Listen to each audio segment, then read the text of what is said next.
প্রতিদিন ভাবতে হবে যে দাদা চলে গেল, বাবা চলে গেল, আমি ওই একই পথের যাত্রী। দ্য ডেস্টিনেশন ইজ সেম, গন্তব্য এক, কেউ আগে কেউ পরে। এটাই ওয়াজ, এটাই দামি ওয়াজ। এটা মনে রাখলেই মানুষ আর চুরি করতে পারে না, মিথ্যা বলতে পারে না, ইফটিজিং করতে পারে না, পরকিয়া করতে পারে না, মতের বিরুদ্ধে গেলে তারা রামদা দিয়ে কোপাইতে পারে না। চিল্লা এখন ঠিক কিনা? এটাই হচ্ছে ইসলাম। আখিরাতের স্মরণ, যিকরাদ্দার, চলে যেতে হবে। ছোট্ট আছি, বড় হব। এই যে দাড়ি পাকা মুরব্বীরা যারা আছেন, ওনার মায়ের পেট থেকে তো এরকম সাদা দাড়ি নিয়ে বেরিয়েছিল না? ছোট্ট বাচ্চা হয়ে এসেছিল, ওনারা ওয়া ওয়া করে কেঁদেছে। শৈশব, কৈশোর, যৌবন, প্রৌঢ়ত্ব, বার্ধক্য, বয়সের ভার, চুল আর দাড়ির শুভ্রতা। আগে ছিল সিঙ্গেল, হয়েছে ডবল, এরপর হয়েছে মেয়ের বাপ, এরপরে শ্বশুর, এরপরে নানা। This is the circle of life. এটাই সার্কেল, রাউন্ড, এভাবে ঘুরে আবার চলে যেতে হবে। এই চিন্তাটা যদি মাথায় থাকে, ওই লোক টেন্ডারবাজি করতে পারে, চাঁদাবাজি, ইফটিজিং, মিথ্যা বলতে পারে, যৌতুক খেতে পারে। এজন্য সব সময় give yourself the reminder of আখিরাহ। আখিরাতের রিমাইন্ডার নিজেরই নিজে দেন। অন্যায় হয়ে গেলে, ভুল হয়ে গেলে রিমাইন্ডার দেন যে থাকতে আসি নাই, চলে যাব। কেউ থাকতে পারে নাই, নবীরাও পারে নাই। যেই মালাকুল মাউত রুহু কবজ করে, ওই ফেরেশতা থাকতে পারছে? চলে গেছে। আমাদেরকে চলে যেতে হবে। সমাধান চাও যদি জীবনে মরণে, ফিরে যাও খুঁজে নাও, চোখ রাখো কোরআনে। পড়েন সবাই, সমাধান ফিরে যাও খুঁজে নাও, চোখ রাখো কোরআনে। If you want the solution this দুনিয়া এন্ড আখিরা, go back, have a look to the holy কোরআনে। ঠিক কিনা? Go back, sit down and have a look to the Quran. বসো, ঠান্ডা মাথায় দেখো কোরআনে কি বলেছে আল্লাহ। বিশ্বনবী সাল্লাল্লাহু আলাইহি ওয়াসাল্লাম মসজিদে নববীতে সালাতের ইমামতি করছেন। আল্লাহু আকবার বলে নামাজ শুরু করলেন। রুকুতে গেলেন, রুকু থেকে দাঁড়িয়ে পড়লেন সামি আল্লাহু লিমান হামিদা। ফিসফিস আওয়াজে পেছনে থাকা সাহাবারা পড়লেন রব্বানা ওয়ালাকাল হামদ। এক সাহাবী অতিরিক্ত বাড়িয়ে পড়লেন হামদান কাসীরান তাইয়িবান মুবারাকান ফীহি। পারেন না সবাই? পড়েন, হামদান কাসীরান তাইয়িবান মুবারাকান ফী। আবার আওয়াজ করে পড়েন, হামদান কাসীরান তাইয়িবান মুবারাকান ফীহি। বিশ্বনবী সালাত শেষ করলেন, সালাম ফিরালেন, মুসল্লিদের দিকে মুখ ফিরিয়ে বললেন সামি আল্লাহু লিমান হামিদা বলে যখন আমি দাঁড়িয়েছি, তোমরা ফিসফিস করে পড়েছো রব্বানা ওয়ালাকাল হামদ।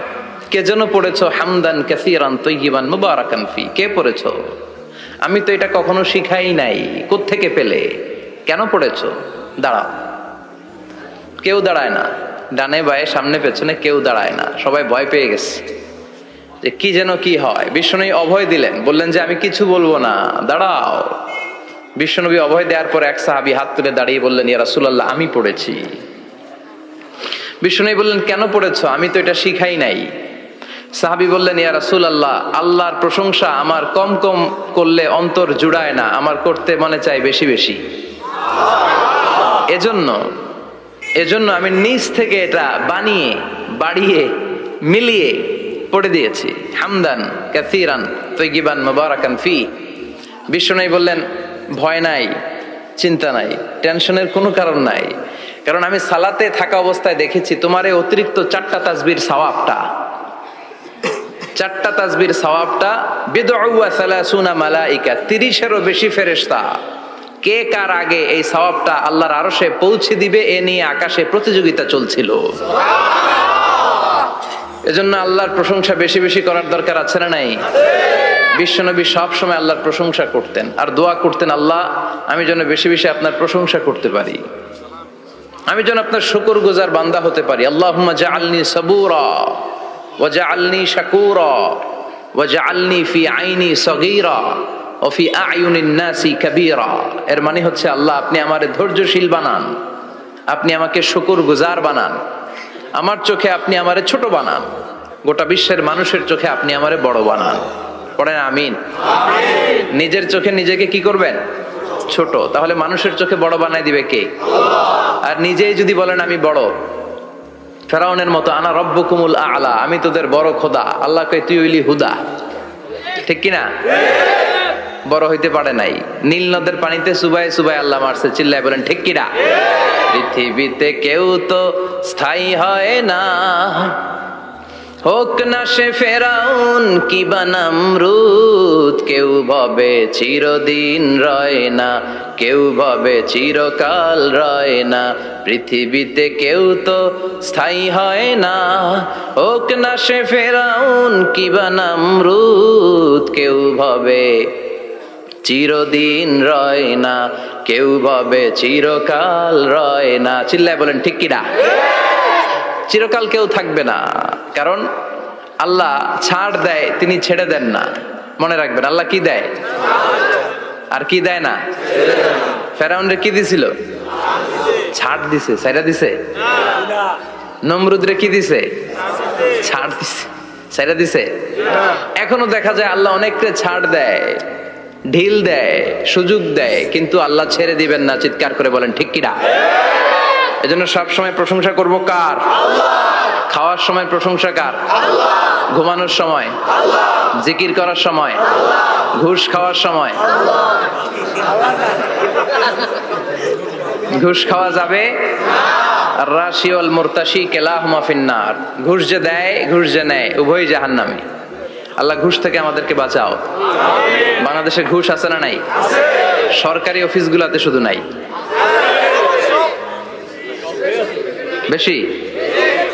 আল্লাহ ঘুষ থেকে হেফাজত করো, যৌতুক থেকে হেফাজত করো, পর্নোগ্রাফি থেকে হেফাজত করো, হিন্দি সিনেমা থেকে হেফাজত করো, মারামারি কাটাকাটি থেকে তুমি আমাদেরকে হেফাজত করো। গোটা বাংলার জমিনে ঐক্য প্রতিষ্ঠা করার তৌফিক দাও। মদিনার সমাজ যেন আমাদের দেশে প্রতিষ্ঠিত হয়, আল্লাহ তুমি তৌফিক দাও। চিল্লায় পড়েন আমিন। এজন্য বিপদে আপদে মুমিন সব সময় প্রশংসা করে কার? আল্লাহর প্রশংসা করে শেষ করা যায়? যাবে? ওয়া ইন তাউদ্দু নি'মাতাল্লাহি লা তুহসুহা। আমার নেয়ামত যদি গুনতে শুরু করে দাও, গুনে শেষ করা যাবে না। আর নেয়ামতের প্রশংসা যদি করো, আমি নেয়ামত আরো বাড়িয়ে দেব। আর যদি প্রশংসা না করো, তাহলে জেনে রাখো আমার শাস্তি বড় কড়া। আমি সব সময় ধরি না, ধরলে সারি না। এজন্য সবসময় প্রশংসা করতে হবে কার? বিপদে আপদে, সুখে দুঃখে আল্লাহর প্রশংসা। অভিযোগ কমিয়ে দেন, দেখবেন সুখে থাকবেন।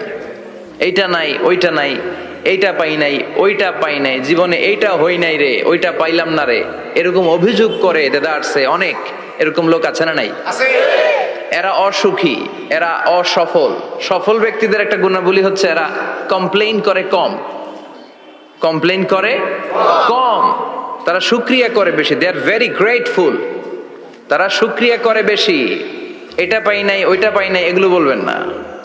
কারণ আপনি যেটা পাইয়া খুশি না, অনেকে এইটা পাওয়ার জন্য সংগ্রাম করে যাচ্ছে।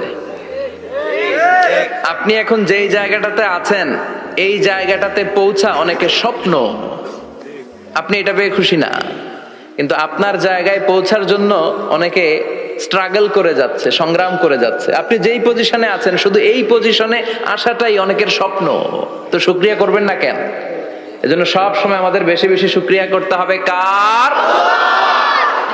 রব্বুল আলামিন বলেন, কুল লাউ কানাল বাহরু মিদাদান লিকালিমাতি রাব্বি লানাফিদাল বাহরু ক্বাবলা আন তানফাদা কালিমাতু রাব্বি ওয়ালাউ জিনা বিমিসলিহি মাদাদা। সাগরের জলকে কালি করে,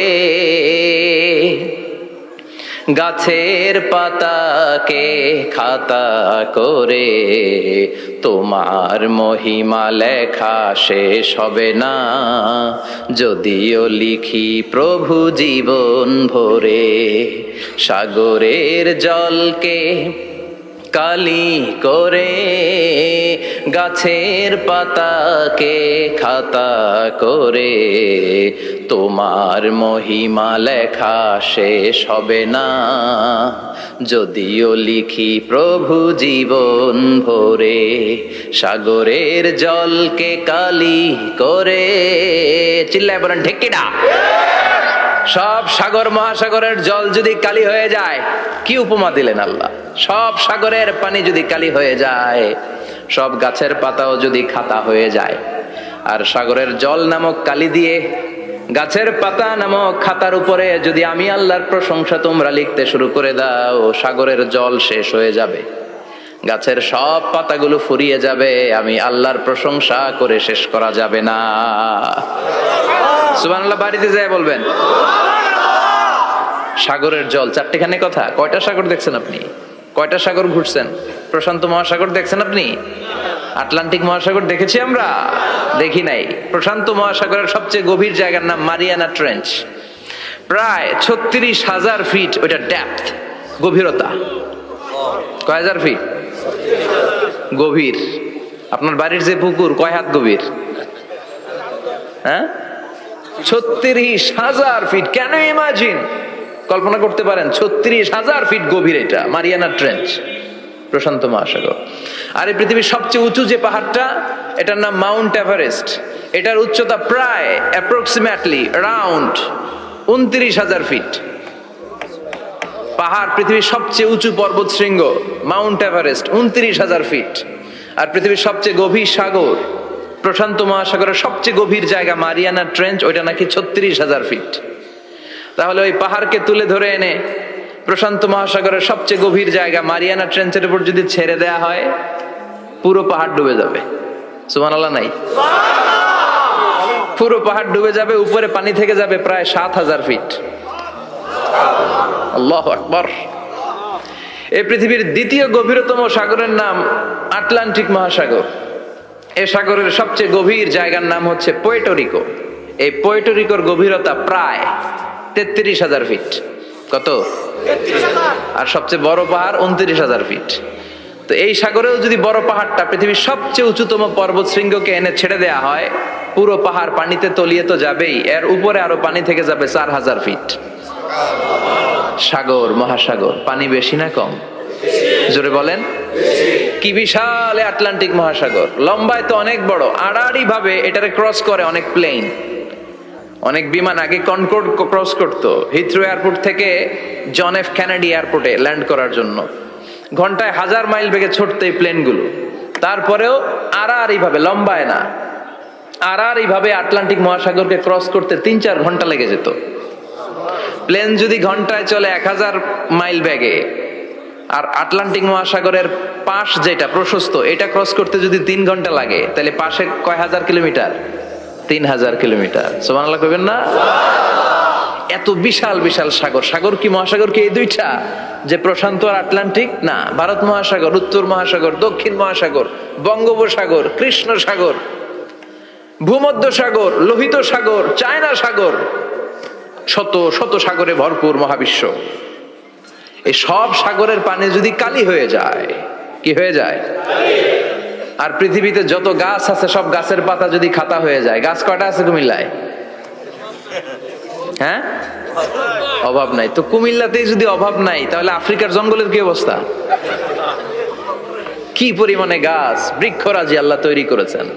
এই সব গাছের পাতা যদি এরকম খাতা হয়ে যায়, আর এই সাগরের জল নামক কালি দিয়ে যদি এই খাতায় আল্লাহর জিকির লিখতে শুরু করেন, প্রশংসা লিখতে শুরু করেন, গাছের পাতাও শেষ, সাগরের পানিও শেষ, শেষ হবে না আল্লাহর জিকির আর প্রশংসা করেন। আল্লাহু আকবার। এজন্য সব সময় প্রশংসা করতে হবে একজন সত্তার। তিনি কে? সে আল্লাহ বললেন, হুয়াল আউয়ালু ওয়াল আখিরু ওয়াল যাহিরু ওয়াল বাতিন ওয়া হুয়া বিকুল্লি শাইইন আলিম। আল্লাহ বললেন, আমার প্রশংসা করবি না কেন? আমি সবার প্রথমে, আমি সবার শেষে, আমি প্রকাশ্যে, আমি গোপনে। কার কথা? প্রথমে কে? জোরে বলেন। প্রথমে আল্লাহ আল্লাহ, শেষেও আল্লাহ আল্লাহ, আকাশে আল্লাহ আল্লাহ, জমিনে আল্লাহ আল্লাহ। পড়েন পড়েন। প্রথমে আল্লাহ আল্লাহ, শেষেও আল্লাহ আল্লাহ, আকাশে আল্লাহ আল্লাহ, জমিনে আল্লাহ আল্লাহ। আবার পড়েন। প্রথমে, শেষেও আকাশে আল্লাহ আল্লাহ, জমিনে আল্লাহ আল্লাহ, নিখিল জাহান গাই গুণগান, তার নামে গাই আমরাও গাহি তাআলা, হামদে বারি তাআলা, হামদে বারি তাআলা, হামদে বারি তাআলা। পড়েন আল্লাহু আকবার। তিনিই প্রথম, তিনিই শেষ, তিনিই প্রকাশ্য, তিনিই গোপন। এজন্য প্রশংসা চলবে একজনের। চিল্লায় বলেন কে? স্বামী হিসেবে, বাবা হিসেবে, নেতা হিসেবে, নবী হিসেবে, সমাজ সংস্কারক হিসেবে, আইন প্রণেতা হিসেবে মুহাম্মদ হচ্ছেন এই পৃথিবীর জন্য সুপারম্যান। তার কোনো তুলনা হয় না। বিশ্বনবীর কোনো তুলনা হয়? Beyondless, boundless, bottomless. তার নিয়ে কথা বলতে গেলে সময় ফুরায় যাবে, মাইকের ব্যাটারি শেষ হয়ে যাবে, মাগার কথা শেষ হবে। এজন্য ওনার জীবনের ক্ষেত্রে বলা হয় বিয়ন্ডলেস, বাউন্ডলেস, বটমলেস। অসাধারণ ব্যক্তিত্ব, সুপার ক্যালিফ্রাজিলিস্টিক এক্সপিয়ালিডোসাস, অসাধারণ, যার কোনো তুলনা হয় না, এক্সেলেন্ট, আনপ্যারালাল। মাদানী জীবনে উনি সশস্ত্র সংগ্রাম করলেন, সংস্কার করলেন সমাজটাকে, সেনাবাহিনী বানালেন। তখন আর নরম নরম ভাবে খেলে নাই, গরম ভাবে খেলেছে। এটা হচ্ছে ইমানের দাবি। মুমিনরা কৌশলী হয়। যখন যে পরিস্থিতি, ওই পরিস্থিতির সাথে তাদের স্ট্র্যাটেজি তারা পাল্টায়। তো বিশ্বনবীর মাদানী ইনিংসে এই সূরা নাজিল হয়নি, হয়েছে মাক্কি ইনিংসে।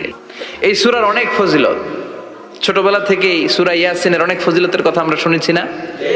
বিশ্বনবী বলেছেন ইন্না লিকুল্লি শাইইন কলবান ওয়া কলবুল কোরআনি সূরাতু ইয়াসিন। সব জিনিসের একটা কলব আছে, হৃদয় আছে, অন্তর আছে, আর কোরআনের কলবের নাম হচ্ছে সূরা ইয়াসিন।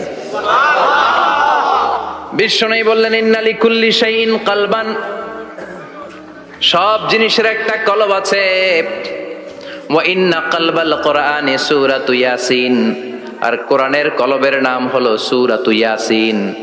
মান ক্বারাআ সূরাতা ইয়াসিন মাররা ওয়াহিদা, একবার সূরাতু ইয়াসিন তেলাওয়াত করলে 10 পারা কোরআন খতমের সওয়াব হয়ে যায়। বিশ্বনবী বলতেন ইন্না ফিল জাসাদি মুদগা, দেহে একটা গোশতের টুকরা আছে। ইযা সালুহাত সালুহাল জাসাদু কুল্লু, এই দেহের গোশতের টুকরা যদি ভালো হয়ে যায়, পুরো দেহটারে ভালো করে দেয় কে? আল্লাহ। এই দেহের গোশতের টুকরাটা যদি পচে যায়, পুরো দেহটারে নষ্ট করে দেয় কে? বিশ্বনবী বললেন আলা ওয়াহিয়াল কলব, এই টুকরাটার নাম হলো কলব। এজন্য আল্লাহ বললেন আলা বিযিক্রিল্লাহি তাতমাইন্নুল কুলুব, দুনিয়ার কোন জিনিস দিয়ে কলব ঠান্ডা হয় না, দুনিয়ার কোন জিনিস দিয়ে কলব পরিচ্ছন্ন হয় না। কলব শুধু পরিচ্ছন্ন হয় একটা জিনিস দিয়ে, লা ইলাহা ইল্লাল্লাহ, লা ইলাহা ইল্লাল্লাহু মুহাম্মাদুর রাসূলুল্লাহ সাল্লাল্লাহু আলাইহি ওয়াসাল্লাম। তাহলে কোরআনের একটা কলব আছে। আমাদের দেহে যেমনি কলব আছে, প্রতিটা প্রাণীর যেমনি কলব আছে, অন্তর আছে, কোরআনেরও কলব আছে না নাই? আছে। কোরআনের কলবের নাম? চিল্লায় বলেন কোরআনের কলবের নাম। আবার বিশ্বনবী বলতেন ইকরাউ আলা মাউতাকুম সূরাত ইয়াসিন, তোমাদের মুমূর্ষু ব্যক্তিদের সামনে বসে সূরাত ইয়াসিন তেলাওয়াত করো। রূহ চলে যাবে, মৃত্যুর একেবারে দ্বার প্রান্তে দাঁড়িয়ে এই মুহূর্তে তার পাশে বসে পড়তে আরম্ভ করেন ইয়াসিন ওয়াল কুরআনিল হাকীম ইন্নাকা লামিনাল মুরসালিনা আলা সিরাতিম মুস্তাকিম। ওই ব্যক্তির ঈমানের মৃত্যু দান করে দিবে কে? আল্লাহ। মৃত্যুর কষ্ট হালকা করে দিবে কে? আল্লাহ। আবার বিশ্বনবী বলতেন রাত্রিবেলা যে ব্যক্তি একবার সূরাত ইয়াসিন তেলাওয়াত করে ঘুমাতে যায়, সকালবেলা নিষ্পাপ অবস্থায় তারে ঘুম থেকে জাগাবে কে? আল্লাহ। তাহলে এই সূরার মর্যাদা কম কম না বেশি বেশি? কলবুল কোরআন, এটা কোরআনের কলব, একবার পড়লে 10 পারার সওয়াব। আবার মুমূর্ষু ব্যক্তির সামনে বসে সূরা ইয়াসিন তেলাওয়াত করতে বলা হয়েছে, তাহলে মৃত্যুর কষ্টরে হালকা করে দেয় কে? আল্লাহ। আবার রাত্রিবেলা সূরা ইয়াসিন তেলাওয়াত করলে সকালবেলায় নিষ্পাপ বানায় দেয় কে? আল্লাহ। মনে থাকবে? কোরআনের কলবের নাম কি? ভুলে যাবেন না তো? বেশি বেশি তেলাওয়াত করতে রাজি আছেন? সকাল সন্ধ্যা তেলাওয়াত করবেন তো? সূরা ইয়াসিন ছাড়াও এই সূরার অনেকগুলো নাম তাফসীর গ্রন্থে পাওয়া যায়। এই সূরার একটা নাম হচ্ছে সূরাতুল কাদিয়া। সূরাতুল তাকদি হাজাতা কারিহা। যে এই সূরা তেলাওয়াত করে ওই তেলাওয়াতকারীর যে হাজত আছে, প্রয়োজন আছে, এই সূরার বরকতে আল্লাহ তার প্রয়োজন পূরণ করে দেয়। আমাদের জীবনে প্রয়োজন আছে না নাই? কার কাছে চাইবো? বিপদে পড়লে কারে বলবো? আমরা বিপদে পড়লে প্রথমে শেয়ার দেই ফেসবুকে। কোথায় শেয়ার? আগে শেয়ার দিব কার কাছে? মনে থাকবে? বিপদে পড়লে ফেসবুকে শেয়ার দিব না, বন্ধুরে শেয়ার করব না, বউয়ের কাছেও পরে শেয়ার করব, আগে শেয়ার করব কার কাছে? মনে থাকবে? এজন্য বিশ্বনবী বলতেন এই সূরার নাম সূরাতুল কাদিয়া, মানুষের হাজত পূরণ করে দেয়। এই সূরা তেলাওয়াত করে যদি আপনি আল্লাহর কাছে কোনো বিপদ থেকে পানা চান অথবা কোনো প্রয়োজন নিয়ে দোয়া করেন, সূরার বরকতে প্রয়োজনটা পূর্ণ করে দেয় কে? কেউ যেটা পারে না পারে কে? কেউ যেটা দেয় না দেয় কে? কেউ যেটা শোনে না শোনে কে? তাহলে পেলাম সূরাতুল কাদিয়া। আরেকটা নাম আছে সূরার, সেটা হচ্ছে সূরাতুল আযীমা, সুমহান সূরা। কি সূরা? সুমহান, আযীমা। এই আযীম আর আযীমা এই শব্দ দুইটা অনেক দামি, আল্লাহ যে কোনো জায়গায় ব্যবহার করেন নাই। বিশ্বনবীর চরিত্রের উপমা দিতে যে আল্লাহ আযীম শব্দ বলেছেন, তাই না? রব্বুল আলামিন বলেন ওয়া ইন্নাকা লাআলা খুলুকিন আযীম। ও নবী, সাধারণ কোন চরিত্র আপনারে আমি দেই নাই, আপনারে আমি দিয়েছি আযীম একটা চরিত্র, খুলুকুন আযীম। And verily indeed you are on a very good standard of character. অসাধারণ চরিত্র দিয়েছে। বিশ্বনবীর চরিত্র বুঝাতে যে আল্লাহ কি শব্দ ব্যবহার করেছেন? কথা বলে না, তাফসীর শিখে যেতে হবে। কোন শব্দ ব্যবহার করেছেন? আযীম। আবার আল্লাহ নিজের পরিচয় দিতে যে আযীম বলেছেন, ওয়ালা ইয়াউদুহু হিফযুহুমা ওয়া হুয়াল আলিয়্যুল আযীম। সুবহানাল্লাহ। আকাশ জমিনের নিয়ন্ত্রণ করতে যে আল্লাহ কখনো ক্লান্ত হয় নাকি? কারণ তিনি হচ্ছেন আল আলিয়্যুল আযীম। আল্লাহু আকবার। তার মানে নবীর চরিত্রের ক্ষেত্রে আযীম, আল্লাহর নিজের সত্তার ক্ষেত্রে আল্লাহ বললেন আযীম। আবার বললেন কিয়ামতের দিন গোটা পৃথিবীটারে আমি নাড়িয়ে দেব, গোটা পৃথিবীতে একটা আমি ভূমিকম্প দিব। এই কথাও কোরআনে আছে না নাই? ইযা জুলজিলাতিল আরদু জিলজালাহা আল কারিয়াতু মাল কারিয়া। পুরো পৃথিবী কাঁপিয়ে দিব। এই কাঁপাকাঁপিটা ওই দিনের ভূমিকম্পটা কি অন্যান্য সময়ের ভূমিকম্পের মতো হবে? এই ভূমিকম্পকে আল্লাহ বলেছেন আযীম। ইন্না জালজালাতাস সাআতি লা শাইউন আযীম। সেদিনের ভূমিকম্প সাধারণ কোনো আর্থকোয়েক নয়, সাধারণ ভাইব্রেশন না, এটা আযীম। আবার আল্লাহ কোরআনকেও আযীম বলেছেন, ওয়ালাকাদ আতাইনাকা সাবআম মিনাল মাসানি ওয়াল কুরআনাল আযীম। ও নবী, আমি আপনার নিত্য পাঠনীয় সপ্তবাক্য সূরাতুল ফাতিহা দিয়েছি, সাথে সাথে কোরআনে আযীম দান করেছি। সুবহানাল্লাহ। তার মানে কোরআনের ক্ষেত্রে আযীম, কিয়ামতের ভূমিকম্প এটা আযীম, আল্লাহ নিজেও আযীম, বিশ্বনবীর চরিত্র আযীম। আবার এই সূরাটাও যেহেতু দামি, এজন্য এই সূরার নাম সূরাতুল আযীমা, সূরাতুল আযীমা, সুমহান সূরা। এটা যেন তেন সূরা নয়, এটা তো কোরআনের কলব। কলব ছাড়া মানুষ বাঁচে? হার্ট ফাউন্ডেশনে যেয়ে দেখবেন মানুষের কি অবস্থা। হৃদরোগ, হৃদয় যার নষ্ট, তার যে কত কষ্ট। এই যে কি পরানো লাগে এখন? রিং পরায়, এনজিওগ্রাম, এনজিওপ্লাস্টি করে আর্টারি ব্লক করে ফেলে। চর্বি, এত চর্বি আমরা খাই, এত গরুর গোশত আমরা খাই। মনে রাখবেন, যেই প্রাণীর পা বেশি ওইটার ভিতরে কোলেস্টেরল বেশি। মাছের কয় পা? হ্যাঁ, নাই, এখানে নাই, মাছের পাটা নাই, কোলেস্টেরল নাই। মুরগির কয় পা? জোরে বলতে হবে। তার মানে কিছু কোলেস্টেরল আছে না নাই? গরুর কয় পা? কোলেস্টেরল বেশি না কম? এইবার কোন চিংড়ির কয় পা? সবচেয়ে বেশি কোলেস্টেরল কন্টেইন করে শ্রিম্প, প্রন, চিংড়ি। এজন্য এগুলো কম খাইতে হবে। তবে 40-এর আগে যারা আছেন ধুমায়া খান, 40-এর পরে এই যে মাটন, ল্যাম্প, ছাগলের গোশ, খাসির গোশ, চিংড়ি, এগুলো আপনার ডায়েট থেকে বাদ দিয়ে দিতে হবে। বুঝতে পেরেছেন? এজন্য এই সূরাটা যেন তেন সূরা নয়, এটা তো কোরআনের কলিজা, হার্ট, হৃদয়। এজন্য সূরাটা সূরাতুল আযীমা। সুবহানাল্লাহ পড়েন। তার মানে 1 নম্বরে পেলাম সূরাতুল কাদিয়া, 2 নম্বরে পেলাম সূরাতুল আযীমা, 3 নম্বরে সূরার আরেক নাম হলো সূরাতুল মুইম্মা। সূরাতুল মুইম্মা। মুইম্মার দুই অর্থ। এক অর্থ হচ্ছে এটার বরকতটা আম, সবার জন্য, যেই পড়ে সেই বরকত পায়, এজন্য মুইম্মা। আবার মুইম্মার আরেক অর্থ হচ্ছে যেই সূরা শত্রুকে অন্ধ করে দেয়। কি করে দেয়? এই সূরার প্রথম 9টা আয়াত যদি বিপদে পড়ে, শত্রুর কবলে পড়ে আপনি তেলাওয়াত করেন, শত্রুর চোখটারে অন্ধ করে দিবে কে? আল্লাহ। বিশ্বনবী মক্কা থেকে যখন মদিনায় যায়, হিজরতের সময় বিশ্বনবী সূরাত ইয়াসিনের প্রথম 9টা আয়াত তেলাওয়াত করলেন। তেলাওয়াত করে আল্লাহর নাম নিয়ে ঘর থেকে বের হলেন। আশেপাশে কাফেররা ঘুরে কিন্তু বিশ্বনবীরে দেখে না, সবাই খেলে এরকম এরকম করে, ডানে বায়ে হাতায় বিশ্বনবী সামনে দিয়ে যায়, কিন্তু কাফেরদের চোখ অন্ধ করে দিয়েছে কে? আল্লাহ। এজন্য কোরআন তেলাওয়াত করলে কাফেরদের চোখকে অন্ধ বানায় দেয় কে? আল্লাহ। এজন্য সূরার একটা নাম হচ্ছে সূরাতুল মুইম্মা। কি নাম? অন্ধ করে দেয়। তাফসিরে কুরতুবির মুসান্নিফ ইমাম আল কুরতুবি, উনাকে জালিম বাদশা বন্দী করেছিল। ওনার তাফসিরে এসেছে উনি শক্তিশালী লোক ছিলেন, জেলখানা ভেঙে বাঁচার জন্য দিছে দৌড়। উনারেও ধরার জন্য জালিম বাদশার সৈনিকেরা ঘোড়া নিয়ে রওনা হয়েছে। উনিও দৌড়ায়, ঘোড়াও পেছন থেকে আসে। ওমিয়া মানুষ কি ঘোড়ার দৌড়ের সাথে পারে? উনি হাঁটতে হাঁটতে হয়রান হয়ে এক বালুর ময়দানে যে ধপাস করে পড়েছেন। ওরাও ঘোড়া দিয়ে এসে নেমেছে, কিন্তু আজীব তামাশা, উনি বালুতে ধপাস করে পড়েই সূরাত ইয়াসিনের প্রথম 9 আয়াত তেলাওয়াত করতে শুরু করেছেন। ওরা নিচে নেমে ডানে বায়ে সামনে পিছনে খালি খুঁজে, কিন্তু দেখে না, সামনেই কিন্তু বসা। ওদের চোখটার অন্ধ করে দিছে কে? আল্লাহ। বিশ্বাস হয়? ঈমান হয়? এজন্য বিপদে পড়লে সূরাত ইয়াসিনের প্রথম 9 আয়াত পড়তে রাজি আছেন? আল্লাহ তুমি তৌফিক দাও। আরো জোরে পড়েন আমিন। এজন্য আল্লাহ চমৎকার ভাবে এই সূরাটা শুরু করে দিলেন। 2টা কাটা অক্ষর দিয়ে আল্লাহ বললেন ইয়াসিন ওয়াল কুরআনিল হাকীম ইন্নাকা লামিনাল মুরসালিন আলা সিরাতিম মুস্তাকিম। পড়েন সুবহানাল্লাহ।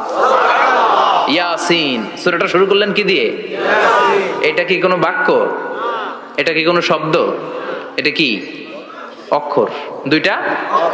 প্রথম অক্ষরের নাম, দ্বিতীয়টা আওয়াজ করে বলেন, প্রথম অক্ষরটার নাম, দ্বিতীয়টা। খুব চমৎকার না?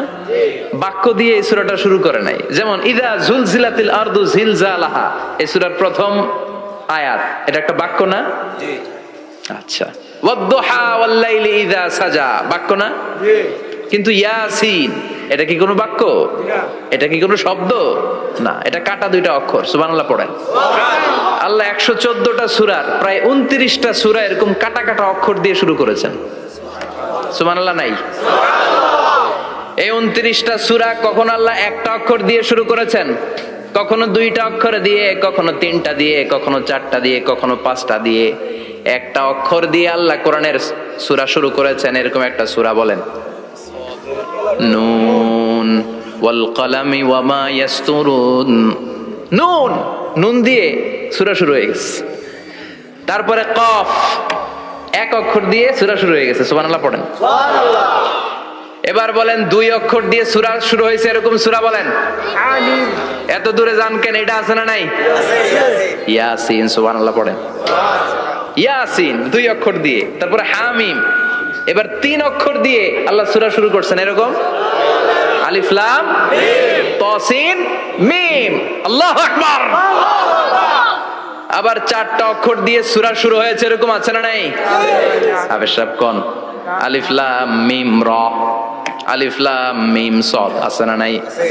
আবার 5টা কাটা অক্ষর দিয়ে সূরা শুরু হয়েছে এরকম সূরাও আছে না নাই? সূরা মারিয়ামের শুরুতে কি আছে? কাফ হা ইয়া আইন সাদ। সুবহানাল্লাহ পড়েন। এরকম প্রায় 29টা সূরা আল্লাহ কাটা কাটা অক্ষর দিয়ে শুরু করেছেন। কোনো বাক্য দিয়ে নয়, কোনো শব্দ দিয়ে নয়। কি দিয়ে? হারফ দিয়ে। হারফ, এই হারফগুলোরে বলে হুরুফ আত-তাহাজ্জি বা হুরুফ আল মুকাত্তাআত, কাটা কাটা অক্ষর। মনে রাখবেন কোরআনের আয়াতগুলো 2 ভাগে বিভক্ত, একটা মুহকাম, একটা মুতাশাবিহ। মুহকাম মানে যেগুলোর অর্থ আমরা জানি, যেগুলোর ব্যাখ্যা আমরা জানি, যেটার ইন্টারপ্রিটেশন, এক্সপ্লেনেশন আমাদের জানা আছে। আর মুতাশাবিহ আমরা অর্থ জানি না। আমরা ব্যাখ্যা জানি না, এটা দিয়ে আসলে কি বুঝাইছে আমরা কেউ জানে না। জানে একজন, চিল্লায় বলেন তিনি কে? আল্লাহ বললেন ওয়া ইন কুনতুম ফি রাইবিম মিম্মা নাযালনা আলা আবদিনা ফাআতু বিসূরাতিম মিন মিসলিহি ওয়াদউ শুহাদাআকুম মিন দুনিল্লাহি ইন কুনতুম সাদিকিন। আল্লাহ বললেন ও জাহেলি যুগের লোকেরা, শোনো শোনো, এত আরবি কবিতা বানাতে পারো, এত গল্প লিখতে পারো, আরবিতে এত নোবেল বানাতে পারো, উপন্যাস বানাতে পারো, আর্টিকেল লিখতে পারো, আমার নবীর উপর যে কোরআন আমি নাজিল করেছি এই কোরআনের ব্যাপারে অন্তরে যদি কোনো সন্দেহ থাকে, বাপের বেটা হলে পারলে কোরআনের মতো একটা সূরা বানিয়ে নিয়ে আসো। পারছে? কিয়ামত পর্যন্ত কেউ পারবে? বিশ্বনবী যেই জামানাতে এসেছিলেন ওই জামানায় আরবি ভাষা সাহিত্যের উৎকর্ষতা সাধিত হয়েছিল। আরবি ভাষার এতটা উৎকর্ষ পৃথিবী কখনো দেখে নাই। কবিতা, গদ্য, পদ্য, গল্প, উপন্যাস, রচনা, প্রবন্ধ, আর্টিকেলের শৈলাপ। এই ভাষা সাহিত্যিকদের চোখে আঙ্গুল দিয়ে আল্লাহ বুঝাতে চাইলেন, এত অর্থ করতে পারো, এত ব্যাখ্যা জানো, এত বড় বড় বুলিয়া ওড়াও, এত কিছু তুমি জানো, তাহলে বলো ইয়াসিন অর্থ কি? সুবহানাল্লাহ কইবেন না? তাইলে বল নুন অর্থ কি, কফ মানে কি, আলিফ লাম রা মানে কি, ফাবুহিতাল্লাযী কাফার। কেউ জানে না, কেউ উত্তর দিতে পারে না। কোন সুবহানাল্লাহ। এটা কোরআনের মুজিজা, এটার অর্থ কেউ জানে না। আর এগুলোর অর্থ নিয়ে খোঁচাখুচি করা ঠিক না। তবে মুফাসসিরিন ইকরাম এগুলোর কিছু অর্থ সম্ভাব্য বলার চেষ্টা করেছেন। যেমন ইয়াসিনের অর্থ ইবনে আব্বাস বলেছেন এর অর্থ হতে পারে ইয়া ইনসান, হে মানুষ। সুবহানাল্লাহ পড়েন। কেউ কেউ বলেছে এটার অর্থ হতে পারে ইয়া সাইয়্যিদ আল মুরসালিন। কেউ কেউ বলেছেন ইয়াসিন হতে পারে ইসমুল্লাহ, আল্লাহর নাম। কেউ বলেছেন এটা হতে পারে ইসমুন লিন নবী, বিশ্ব নবীর নাম। আবার কেউ কেউ বলেছেন ইয়াসিন হতে পারে এই কোরআনে কারিমের একটা নাম। কোন সুবহানাল্লাহ। এই সম্ভাব্য সব কথাগুলো বলে পৃথিবীর সব মুফাসসিররা বলতে বাধ্য হয়েছেন আল্লাহু আ'লামু বিমুরাদিহি বিহি। এটার দ্বারা আসল অর্থ যে কি এটা আমরা কেউ জানি না। জানে কে? আল্লাহ। চিৎকার করে বলতে হবে জানে কে? তাহলে ইয়াসিন মানে আমরা জানি না। ইয়াসিনের অর্থ আমরা ছেড়ে দেব কার উপর? আল্লাহ। এরপর আল্লাহ বললেন ওয়াল কুরআনিল হাকীম, প্রজ্ঞাময় বিজ্ঞানময় কোরআনের শপথ। ওয়াল কুরআনিল হাকীম, বিজ্ঞানময় প্রজ্ঞাময় কোরআনের শপথ বা কসম। ওয়াল কুরআনিল হাকিমে যে ওয়া, এই ওয়াটারে আরবিতে বলে ওয়া আল কাসামিয়া। কি বলে? ওয়া আল কাসামিয়া, কসম কাটার জন্য আল্লাহ এই ওয়া ব্যবহার করেছেন। যত জায়গায় কোরআনে আল্লাহ কসম কেটেছেন ওই কসমের শব্দটার আগে ওয়া আছে না নাই? আছে। ও মিয়া, কোরআনে আল্লাহ সময়ের শপথ করেছেন, কসম কেটেছেন, যুগের কসম কেটেছেন। যুগের সময়ের আরবি হলো আল আসর। এই আসরের আগে ওয়া আছে না নাই? কি বলছে আল্লাহ? ওয়াল আসর, ওয়াল। আবার তিন ফলের কসম আল্লাহ কোরআনে কেটেছেন। কি বলেছেন? ওয়াত্তিন মানে তিনের কসম। জাইতুনের কসম কেটেছেন, বলেছেন ওয়াজ্জাইতুন। তুর পাহাড়ের কসম কেটেছেন, বলেছেন ওয়াতুর সিনিন। যত জায়গায় কসম তত জায়গায় ওয়াও আছে না নাই? পাহাড়ের নামে কসম কেটেছেন, আল্লাহ বলেছেন ওয়াতুর। সূর্যের নামে কসম কেটেছেন, আল্লাহ বলেছেন ওয়াশ-শামসি ওয়াদুহাহা। সুবহানাল্লাহ কইবেন না? ফজরের নামে কসম কেটেছেন, কি বলেছেন? ওয়াল ফাজর।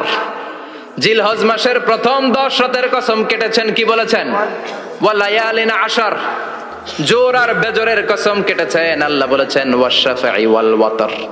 সূরা ইয়াসিনে কাটা কাটা দুইটা অক্ষরের পরে রব্বুল আলামিন কোরআনের কসম কেটেছেন। এজন্য আল্লাহ বলেছেন ইয়াসিন ওয়াল কুরআনিল হাকীম। ইয়াসিন ওয়াল কুরআনিল হাকীম, প্রজ্ঞাময় বিজ্ঞানময় কোরআনের শপথ। কোরআনের মধ্যে বিজ্ঞান আছে না নাই? বেশি না কম? বিশ্বাস হয় না? নাস্তিক কথা বিশ্বাস হয়?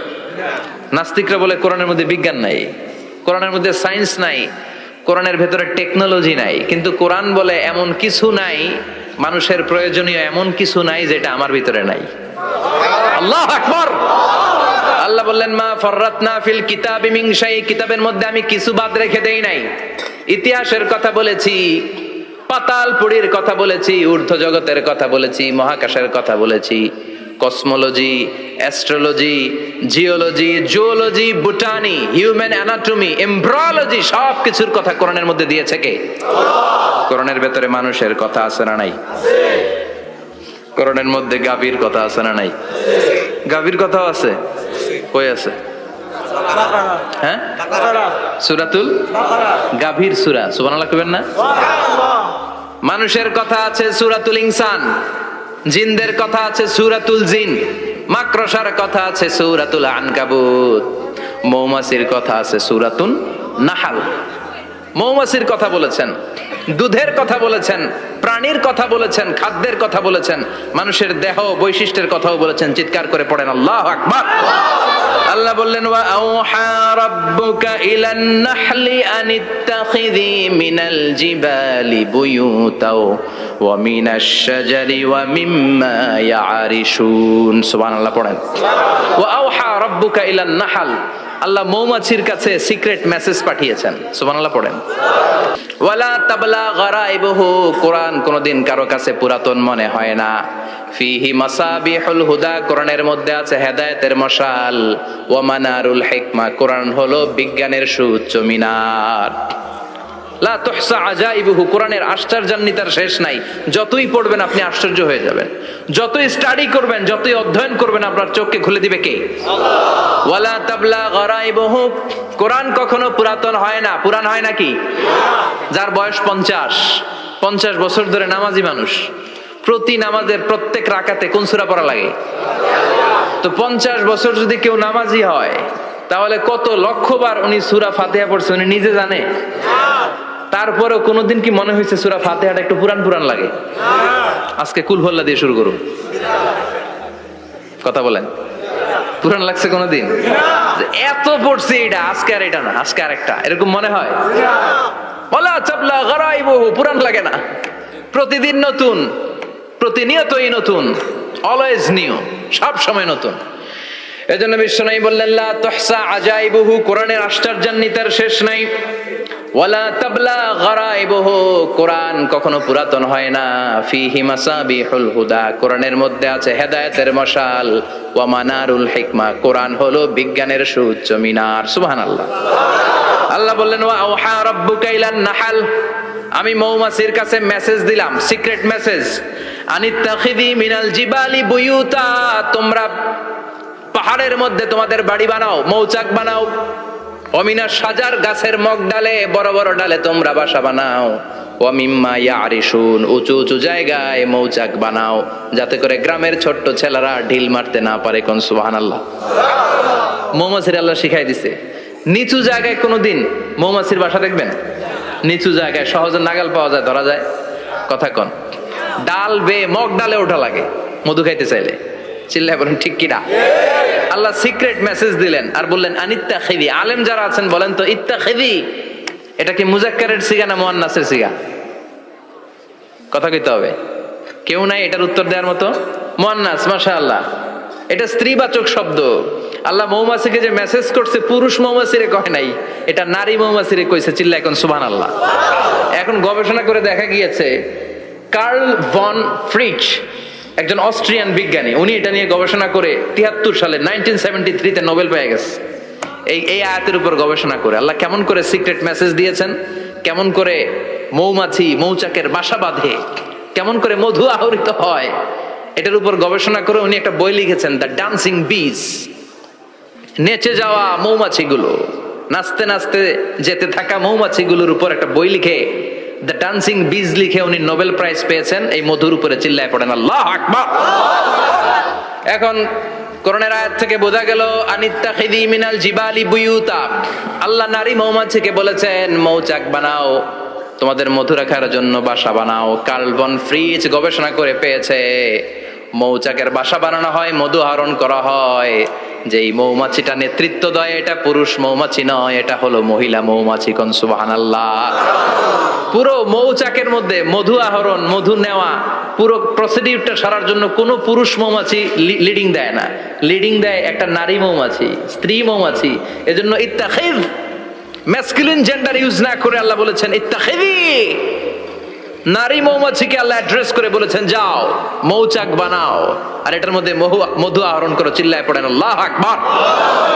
আল্লাহ বললেন ইত্তাখিযী মিনাল জিবালি বুয়ুতা, পাহাড়ের মধ্যে ঘর বানাও, মিনাশ শাজার গাছের বড় ডালের মধ্যে ঘর বানাও, ওয়া মিম্মা ইয়ারিশুন উঁচু উঁচু জায়গায় ঘর বানাও।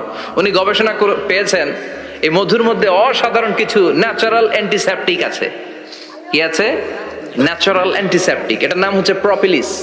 প্রপিলিস নামে একটা লিকুইড পাওয়া যায় মৌচাকের মধ্যে। এটা কাটা জায়গায় লাগা দিলে স্যাভলন ডেটল কিছু লাগানো লাগবে না। ওই প্রপিলিসের কারণে আপনার কাটা জায়গা এমনি শুকায় যাবে। সুবহানাল্লাহ পড়েন।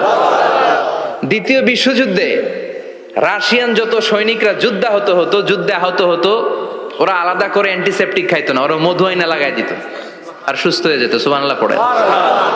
নিউজিল্যান্ডের কিছু বিজ্ঞানীরা আবিষ্কার করেছে মৌমাছির হুলের ভিতরে রেমিটিক ফিভারের অ্যান্টিবায়োটিক আছে।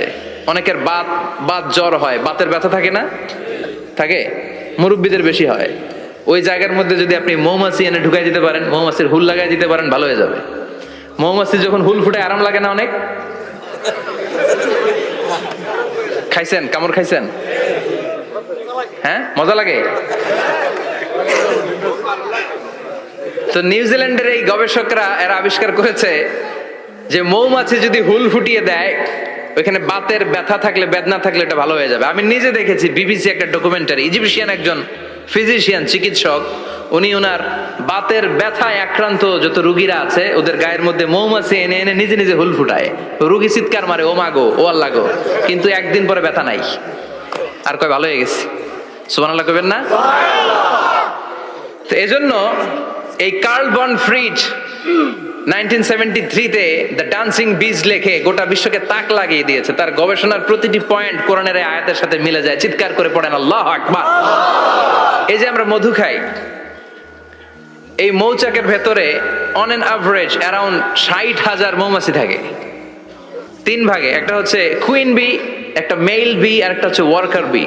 একটা থাকে রানী মৌমাছি, এর নেতৃত্বে সবাই চলে। আর একটা থাকে মেল বি, পুরুষ মৌমাছি, বংশ বাড়ানোর জন্য এদের কাজে লাগে। আর সব হচ্ছে ওয়ার্কার বি, সবাই কাজ করে। আল্লাহ বললেন সুম্মা কুলি মিন কুল্লি সামারাত ফাসলুকি সুবুলা রাব্বিকি যুলুলা। আল্লাহ সিক্রেট মেসেজ দিয়ে বললেন গাছের উপরে বাসাবাদ, পাহাড়ের উপরে মৌচাকের বাসাবাদ, উঁচু উঁচু জায়গায় তোমরা তোমাদের বাসা বাঁধো। সুম্মা কুলি মিন কুল্লি সামারাত, এরপর এলাকার যত মিষ্টি মিষ্টি ফুল আছে, ফল আছে, ওখান থেকে রস নিয়ে আসো। সুবহানাল্লাহ। পুষ্প রস সংগ্রহ করে মধুগুলো, এটার বলে sweet nectar. They collect the sweet nectar from the flowers. এবং মধুর মধ্যে এত চমৎকার জিনিস থাকার কারণ হচ্ছে মৌমাছিগুলো ওই এলাকার সব ধরনের ফুল, ভালো ভালো সুগন্ধযুক্ত ফুল ফল থেকে রস নিয়ে আসে। তো ওই গাছগুলোর মধ্যে বনাজি গাছ আছে না নাই? ঔষধি গাছ আছে না নাই? এজন্য মধুরে বলা হয় সব রোগের ঔষধ। যত বনাজি ঔষধি গাছের নির্যাস আর পুষ্প রস আছে সব আল্লাহ মধুর ভিতরে ঢুকায়া মধুকে আল্লাহ ন্যাচারাল ভ্যাকসিন বানিয়ে দিয়েছেন। চিল্লায়ে পড়েন আল্লাহু আকবার। আল্লাহ বললেন সুম্মা কুলি মিন কুল্লি সামারাত, সব ফল আর ফুল থেকে নেকটার পুষ্পরস নিয়ে আসো। ফাসলুকি সুবুলা রাব্বিকি যুলুলা, যেমন যেমন গিয়েছিলা পথ চিনায় আবার ফিরে আসো। ইয়াখরুজু মিন বুতুনিহা শারাব, এরপর তাদের পেট থেকে বের হয় শারাব। মুখতালিফুন আলওয়ানু, এক একটা মধুর কালার হয়ে যায় এক এক রকম। কোন সুবহানাল্লাহ। সরষে ফুলের মধু একটু সাদা সাদা হয় না? আমি হচ্ছি মধু খাওয়ার পোক। আমি দেশে বিদেশে যেখানে গিয়েছি ফ্রেশ হানি আমি অনেক খুঁজেছি। ইয়ামানি একটা মধু পাওয়া যায়, ইয়ামানের সাওয়াহিলি এলাকায়, পাহাড়ি এলাকায়, একেবারে কুচকুচে কালো। আবার অনেক মধু আছে কিছুটা খয়েরি এবং হলুদ বর্ণের। কিন্তু সরষে ফুলের যে মধুটা এটা অনেকটা সাদা। এই পুষ্পরস নিয়ে মৌমাছিগুলো মৌচাকের মধ্যে ঢেলে দেয় না, এগুলো খেয়ে ফেলে। প্রত্যেকটা মৌমাছির পেটের ভেতরে আল্লাহ 2টা করে স্টোমাক দিয়েছে, পাকস্থলী। সুবহানাল্লাহ পড়ে। এটাই Karl von Frisch the dancing bees বইয়ের মধ্যে লিখেছে গবেষণায়, যে 2টা পাকস্থলী।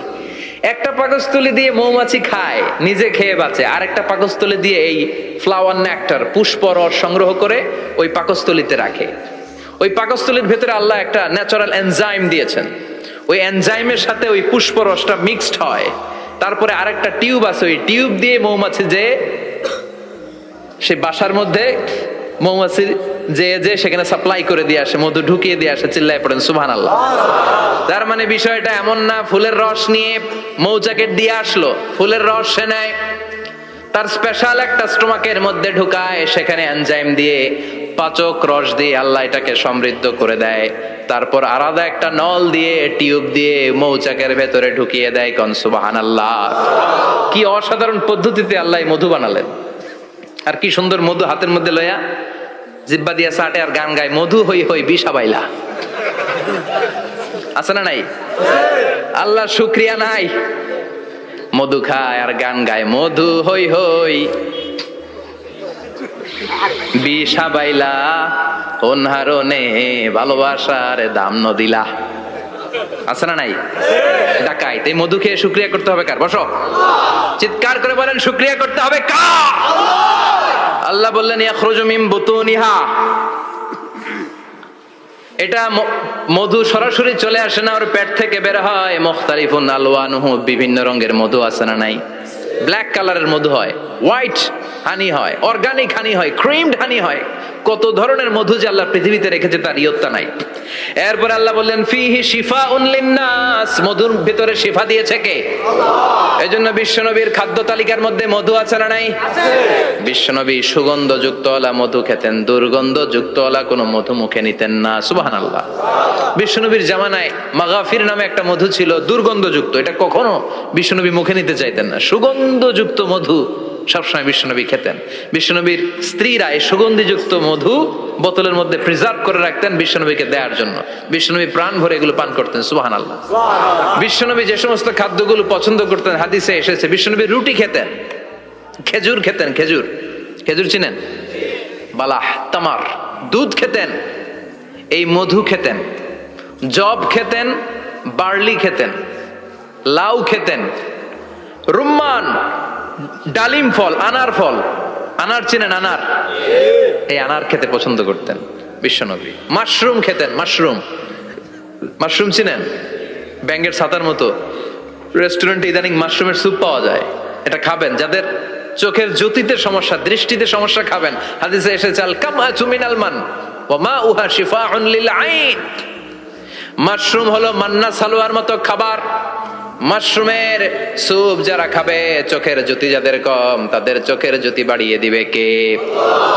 বুখারীর বর্ণনা, কানা রাসূলুল্লাহ ইউহিব্বুল হালাওয়া ওয়াল আসাল, বিশ্বনবী মিষ্টান্ন খেতে বড্ড পছন্দ করতেন, আবার বিশ্বনবী বেশি বেশি মধু খেতে পছন্দ করতেন। সুবহানাল্লাহ। কোরআনে দুইটা জিনিসের ক্ষেত্রে আল্লাহ শিফা যোগ করেছেন, যে দুইটা জিনিসের সাথে সম্পৃক্ত হলে শিফা। এক হচ্ছে কোরআন পড়লে শিফা, অনুনাজ্জিলু মিনাল কোরআনি মা হুয়া শিফা। আবার কোরআনে এই আয়াতের ক্ষেত্রে বলা হয়েছে শিফা ফিহি শিফাউন লিন্নাস। এজন্য সাইয়েদানা ইবনে মাসউদ এই উম্মাহকে উদ্দেশ্য করে বলেছেন আলাইকুম বিশিফাইন, তোমাদের উচিত দুইটা জিনিস থেকে শিফা নেয়া। এক হলো কোরআন, দুই হলো আসাল মানে মধু। কোন সুবহানাল্লাহ। কোরআন তেলাওয়াত করলে অসুস্থরে সুস্থ করে দেয় কে? সূরা ফাতিহা তেলাওয়াত করলে অসুস্থকে সুস্থ বানিয়ে দেয় কে? আবার মধু খেলে সুস্থ বানিয়ে দেয় কে? মধু খেয়ে প্রশংসা করবেন কার? নাকি মধু হই হই বিষা বাইলা বলবেন এগুলো কখনো? খাঁটি মধু খেতে হবে। খাঁটি মধু চিনার উপায় হচ্ছে এটাতে পিঁপড়া জমে না, এটা ফ্রিজে রাখলে জমাট বাঁধে না, এটাতে দুর্গন্ধ হয় না। এক গ্লাস পানির মধ্যে এক ড্রপ মধু ছেলে দিলে এটা পানির সাথে না মিশে একেবারে নিচে চলে যায়। খাঁটি মধু খেতে হবে। তাহলে ফিহি শিফাউন লিন্নাস, কত কিছু দিয়ে যে আল্লাহ এটাকে সমৃদ্ধ করেছেন। এটার মধ্যে গ্লুকোজ আছে, এটার মধ্যে সুক্রোজ আছে, ফ্রুক্টোজ আছে, প্রোটিন আছে, মিনারেলস আছে, ক্যালসিয়াম আছে, ভিটামিন আছে। খাইলেই শরীর গরম হয়ে যায়। সুবহানাল্লাহ। এজন্য শীতকালে বেশি বেশি খাবেন, জাম্পার লাগবে না। শীতকালে মধু খেয়ে রাত্রে বেলায় বের হবেন, আর মাফলার পেঁচিয়ে বেরোয়া লাগবে না। সুবহানাল্লাহ পড়েন। তার মানে আল্লাহ বললেন ইয়াসিন ওয়াল কোরআনিল হাকিম, প্রজ্ঞাময়, বিজ্ঞানময় কোরআনের কসম। কোরআনের ভেতরে বিজ্ঞান আছে না নাই? বিজ্ঞানের কথা এই তো শুরু করলাম, আজকে সারা রাত বিজ্ঞানের কথা বলবো ইনশাআল্লাহ। থাকবেন কতক্ষণ? হ্যাঁ, স্লোগান দেন লিল্লাহি তাকবীর। এরপরে আল্লাহ বললেন গোলাম ওয়া ইন্না লাকুম ফিল আনআমি লাইবরা, প্রাণীকুলের দিকে নজর করে তাকাও, প্রাণীকুলের মধ্যে আমি তোমাদের জন্য নিদর্শন রেখেছি। নুসকিকুম মিম্মা ফি বুতুনিহি, এই প্রাণীকুলের পেট থেকে একটা চমৎকার জিনিস আমি বের করে দেই, এটার নাম হচ্ছে দুধ। এটা কি? দেখেন, একই আয়াতের মধ্যে আল্লাহ মধুর কথাও বললেন, আবার দুধের কথাও বললেন। দুধটা কিভাবে হয়, উৎপন্ন হয়, মধু কেমনে হয়, ইঞ্চি ইঞ্চি কথা এই কোরআনের ভেতরে তুলে ধরলেন কে? আল্লাহ বললেন মিমবাইনি ফারসিউ ওয়াদামিল লাবানা, গোবর আর রক্তের মাঝখান দিয়ে আমি দুধ বের করি। সুবহানাল্লাহ পড়েন। আমরা যাই এই গাভীর ওলান টানা শুরু করি সকালবেলা বিসমিল্লাহ বলে, কিন্তু কেমনে যেটা আসে ওইদিকে নজর নাই। ডাকাত বিসমিল্লাহ বলে শুরু করে না, দুধ খাই আলহামদুলিল্লাহ পড়ে না, আছে না নাই? আল্লাহ বলেন মেকানিজমটা শোনো কেমনে আমি খাওয়াই। আল্লাহ বললেন মিমবাইনি ফারসি ওয়া দামিল লাবানা, গোবর আর রক্তের মাঝখান দিয়ে আমি দুধ বের করে দেই। সুবহানাল্লাহ। গরু যে ঘাস খায়, এই ঘাস থেকে রক্ত হয় আর গরুর গোবর হয়। পেটের একদিকে থাকে গোবর, আরেক দিকে থাকে রক্ত। রক্ত দুর্গন্ধ, গোবরও দুর্গন্ধ। রক্তও নাপাক, গোবরও নাপাক, এই দুই নাপাক আর দুর্গন্ধের মাঝখান দিয়ে সুগন্ধযুক্ত দুধ বের করে দেয় কে? আল্লাহ বললেন মিমবাইনি ফারসি ওয়া দামিল লাবানা, গরু যে খাবারগুলো খায় ওই খাবারের এক পাশ দিয়ে গোবর হয়ে যায় আর এক পাশ দিয়ে রক্ত হয়ে যায়, মাঝখান দিয়ে দুধ বের করে দেয় কে? What a amazing mechanism of discharging milk from animal's body. What a amazing mechanism. একদিক দিয়ে গোবর দুর্গন্ধ, আরেক দিক দিয়ে ঘাস খাওয়ার কারণে রক্ত হয়, মাঝখান দিয়ে দুধ বের হয়ে যায়। সুবহানাল্লাহ। আবার বাছুর ছাড়া দুধ পাওয়া যায় না। গাভী আছে কার কার? হাত তোলেন তো। বাছুর ছাড়া দুধ পাওয়া যায়? শুধু গাভী, বাছুর নাই, দুধ আসবে? আবার এই যে বিশাল বড় ওলান, 20 কেজি দুধ দেয় প্রতিদিন, এই ওলান কাটলে দুধ পাওয়া যায়? এক ফোঁটা দুধও ওলানটা কেটে টুকরা টুকরা করলে আপনি পাবেন না। এটা আলাদা মেকানিজম। এটা ভিতর থেকে একটা নির্যাস, বাছুর নিয়ে দুইটা ঢু মারবেন, ওই নির্যাস দিয়ে দুধ বেরোতে থাকবে গোবর আর রক্তের মাঝখান দিয়ে। চিৎকার করে পড়েন আল্লাহু আকবার। এজন্য বিশ্বনবী বলতেন বেশি বেশি দুধ খাও। দুধ হলো সুষম খাদ্য। পৃথিবীতে আবিষ্কৃত যত খাবার আছে, দুধের চাইতে ভালো খাবার আছে নাকি? কথা কন। মানুষ পানি খেয়ে 3-4 দিন বাঁচে জানেন, আর পানির মধ্যে লবণ দিলে 7-8 দিন বাঁচতে পারবেন। আর দুধ পাইলে আজীবন বাঁচবেন আপনি। দুধ খেয়ে যদি হজম করতে পারেন, দুধ খেয়ে হজম করতে পারলে আজীবন বেঁচে যাবেন। সুষম খাদ্য। বিশ্বনবী যে রাতে মেরাজে যাবেন, সিদরাতুল মুনতাহা পার হওয়ার পরে বিশ্বনবীর পরীক্ষা শুরু হলো। বিশ্বনবীকে বুখারীর বর্ণনা 3টা গ্লাস দেয়া হলো। কাদাহ ফিহি লাবান, এক গ্লাসের মধ্যে দুধ ছিল, ওয়া কাদাহ ফিহি আসাল, আরেক গ্লাসের মধ্যে ছিল মধু, আরেক গ্লাসের মধ্যে ছিল মদ। কাদাহুন ফিহি খামার। বিশ্বনবীকে 3টা গ্লাস দিয়ে বলা হলো নবী চুজ করেন কোনটা নেবেন। এক গ্লাসে মধু, আরেক গ্লাসে দুধ, আরেক গ্লাসের মধ্যে বিশ্বনবীকে দেয়া হলো মদ। বিশ্বনবী বললেন যে এই গ্লাসের ভিতরে দুধ আছে, আমি ওই পেয়ালাটা নিলাম। সাইয়েদনা জিবরাইল বললেন ইয়া রাসূলুল্লাহ আখাসতাল ফিতরা, আপনি যেমন নিছেনও তেমন। সুবহানাল্লাহ কইবেন না? বিশ্বনবী দুধ খেতে পছন্দ করতেন। আর বিশ্বনবী বলতেন আলাইকুম বিআলবানিল বাকার, বেশি বেশি গরুর দুধ খাবা। ফাইন্নাহা তুরাম্মু মিনাল আশজার, কেননা এটা সবুজ লতা পাতা ঘাস পাতার নির্যাস। গরু কি খায়? ঘাস খায় না? এই ঘাসের নির্যাস হচ্ছে দুধ। বিশ্বনবী বলতেন বেশি বেশি দুধ খাবা। ফিহি শিফা, এর মধ্যে শিফা আছে। ফি লাবানিহা শিফা ও লুহুমিহা দা, গরুর দুধে আছে শিফা, গরুর গোশতের মধ্যে আছে রোগ। সুবহানাল্লাহ। কত বড় ফিলোসোফার বিশ্বনবী। বিশ্বনবী বলে গিয়েছেন গরুর দুধ বেশি খাও, কিন্তু গোশ বেশি খাইও না। আর আমরা গরুর গোশ পাইলে কোবায় ফেলাই। সাদা ভাত আর ঝাল গরুর মাংস যদি হয়, ওই যে অনেকের জিহ্বায় পানি চলে আসছে। সুবহানাল্লাহ কইবেন না? বিশ্বনবী বলতেন দুধ খাও, গোশ খাইও কম। গরুর গোশত কম খাবা, গরুর দুধ বেশি খাবা। সুস্থ রাখবে কে? আল্লাহ। আবার বিশ্বনবী মায়েদেরকে বলেছেন ও মায়েরা, সন্তান হওয়ার পরে 2 বছর দুধ খাওয়াবা। আল্লাহু আকবার। ওয়াল ওয়ালিদাতু ইউরদি'না আওলাদাহুন্না হাওলাইনি কামিলাইনি লিমান আরাদা আন ইউতিম্মার রাদাআ। সন্তান যারা পেয়েছো মায়েরা, বোনেরা, 2 বছর দুধ খাও। সন্তানদের সুস্থ রাখবে কে? আল্লাহ। বাচ্চা ডেলিভারির পরপরই আল্লাহ তাআলা মায়ের বুকে একটা দুধ দেয়, এটাকে বলে শাল দুধ। এটা হচ্ছে বাচ্চার জীবনের প্রথম প্রাকৃতিক টিকা। সুবহানাল্লাহ কয় না? এটা বেবির জীবনে ন্যাচারাল প্রাকৃতিক টিকা, প্রতিষেধক আল্লাহ দিয়ে দিয়েছে। আপনার বাচ্চাকে টিকা দিন, স্লোগান আছে না? 5টা 7টা টিকা দেওয়া লাগে, প্রথম টিকাটা আল্লাহ নিজেই ফ্রি দিয়ে দিছে। এটা শাল দুধের ভেতরে পাওয়া যায়। এজন্য বাচ্চাকে শাল দুধ খাওয়াতে হবে, তার ব্রেনের গ্রোথ হবে, সে শক্তিশালী হবে, সে দেশপ্রেমিক হবে, সে আল্লাহওয়ালা হবে। চিল্লা এখন ঠিক কিনা? যে মায়েরা বাচ্চারে দুধ খাওয়ায় ওই বাচ্চারা মায়েরে ভালোবাসে বেশি।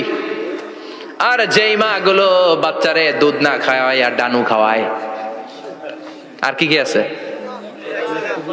হরলিক্স আর সিরালেক, কমপ্লেন, যারা এগুলো খাওয়াবে ডানু খাওয়াবে, যারা ল্যাকটোজেন খাওয়ায়, যারা বুকের দুধ খাওয়াতে চায় না কোনো কারণ ছাড়া, 2 বছর বাচ্চারে দুধ দিতে চায় না, এই বাচ্চাগুলো বড় হলে ওই মারে বৃদ্ধাশ্রমে দিয়ে আসবে। কথা কন, কথা কন। এজন্য মায়েরা, বোনেরা, সন্তান হলেই তাকে বুকের দুধ দিয়ে আল্লাহর পক্ষ থেকে যে টিকাটা, এই টিকাটা পেটের ভেতরে ঢুকাই দিতে হবে। চিল্লা এখন ঠিক কিনা? এটা হচ্ছে ন্যাচারাল টিকা। এজন্য আল্লাহ বললেন ইয়াসিন ওয়াল কোরআনিল হাকিম। ইয়াসিন, বিজ্ঞানময় কোরআনের শপথ। কোরআনের মধ্যে বিজ্ঞান আছে না নাই? অভাব নাই। কয়টা শুনবেন? আল্লাহ কসমোলজির কথা বলেছে, অ্যাস্ট্রোলজি কথা। কসমোলজি হচ্ছে সৃষ্টি তত্ত্ব। কসমোলজি কি? সবাই বলেন কসমোলজি কি? আল্লাহ বললেন আওয়ালাম ইয়ারাল্লাযীনা কাফারু আন্নাস সামাওয়াতি ওয়াল আরদা কানাতা রাতকান ফাফাতাকনাহুমা। কাফেররা কি দেখে না মহাবিশ্বের সব কিছু একসাথে মিলে ঝিলে ছিল, বিশাল এক বিস্ফোরণের মাধ্যমে আমি মহাবিশ্ব তৈরি করেছি। সুবহানাল্লাহ। আদিতে, শুরুতে কিন্তু সব আকাশ, বাতাস, জমিন, চন্দ্র, সূর্য, নক্ষত্র, গ্রহ, নীহারিকা পুঞ্জ, গ্যালাক্সি, ব্ল্যাক হোল সবকিছু মিলেমিশে একসাথে ছিল। এটার ঘনত্ব ছিল খুব বেশি। মহাবিশ্বের সবকিছু ছিল একটা বিন্দু। এটাকে বিজ্ঞানীরা নাম দিয়েছে দ্য সিঙ্গুলারিটি, মহা একত্ব। এরপর একটা প্রচন্ড বিস্ফোরণের মধ্য দিয়ে মহাবিশ্ব সৃষ্টি হয়েছে।